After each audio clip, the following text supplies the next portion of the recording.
I never imagined silence could carry this much weight. It's been 8 months since I walked away from the life I'd built with Sarah. 8 months since I shoved clothes into a bag with shaking hands, her phone screen searing itself into my memory. Message after message, pictures no married woman should have, and a voice note I wish I could erase. She said my name like it was an anchor. Said he made her feel alive, while I was comfort without fire. That night, I didn't yell. I didn't smash plates or drag her things to the curb. I just left. Because how do you fight for something already handed to someone else? I sat in my car, 3 streets over, fists locked on the wheel until my knuckles went pale. My phone lit up, first frantic, then begging, then cold. I never replied. I thought silence was strength.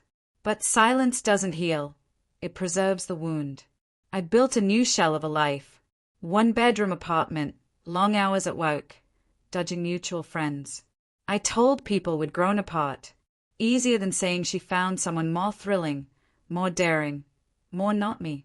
I never filed for divorce. Couldn't explain why. Maybe part of me wanted her to still feel the chain. Maybe I wanted to see if she'd try to mend what she tore. She never did.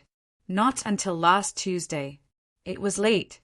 Grocery bags cutting into my arms when I heard her name, Sarah, floating from a car radio under a sputtering street lamp.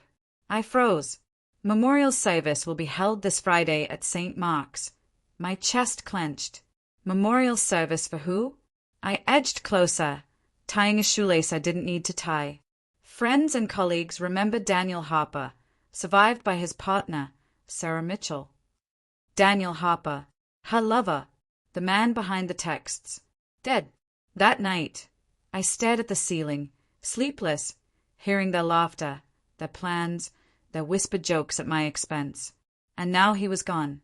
A selfish part of me felt something sharp. Not relief, not exactly, but close. Then came a heavier thought. Would she come to me now? Expect comfort? I told myself I didn't care.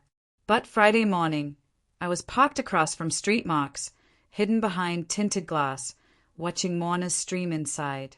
Then I saw her, Sarah, in a black dress, face drawn, shoulders trembling as 2 women stared at her. She looked older, smaller, cracked.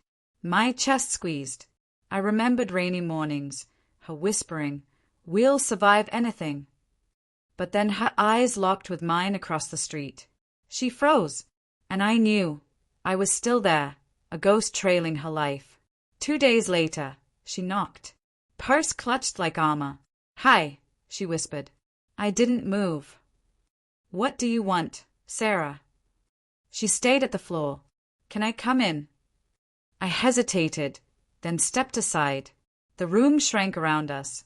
She stood by the window, coat still on. "Didn't think you'd come," I said. "Didn't think you'd be at the funeral," she answered. "I wasn't. You look like a ghost out there." "Funny. That's what you turned me into."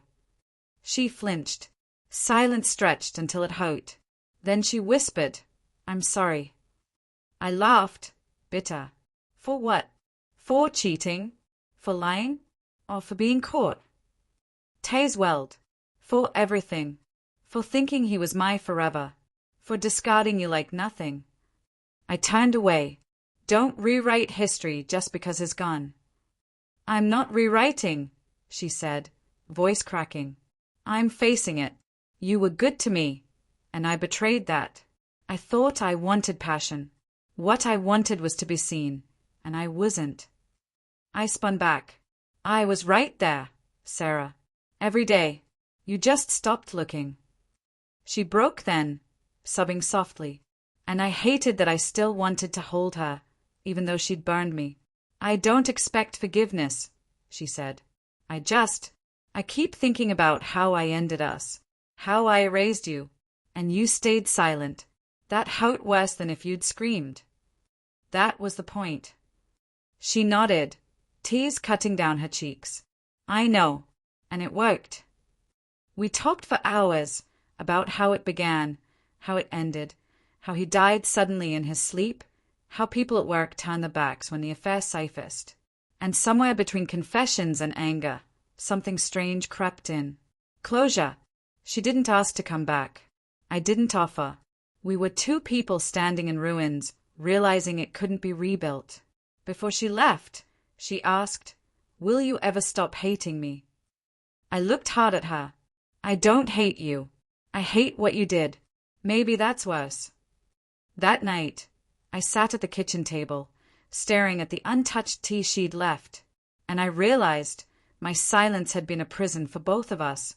I thought I was punishing her, but I was only freezing us in the night she betrayed me. Now, with words finally spoken, the ice cracked. A month later, I filed for divorce. She didn't fight. The papers arrived in a plain envelope, ink still sharp. For the first time in months, I could breathe. Sometimes healing doesn't come from answers. It comes from letting go of the questions. I saw Sarah once more, by accident, in a downtown cafe. She laughed with a friend, hair longer, face still shadowed by loss. Our eyes met.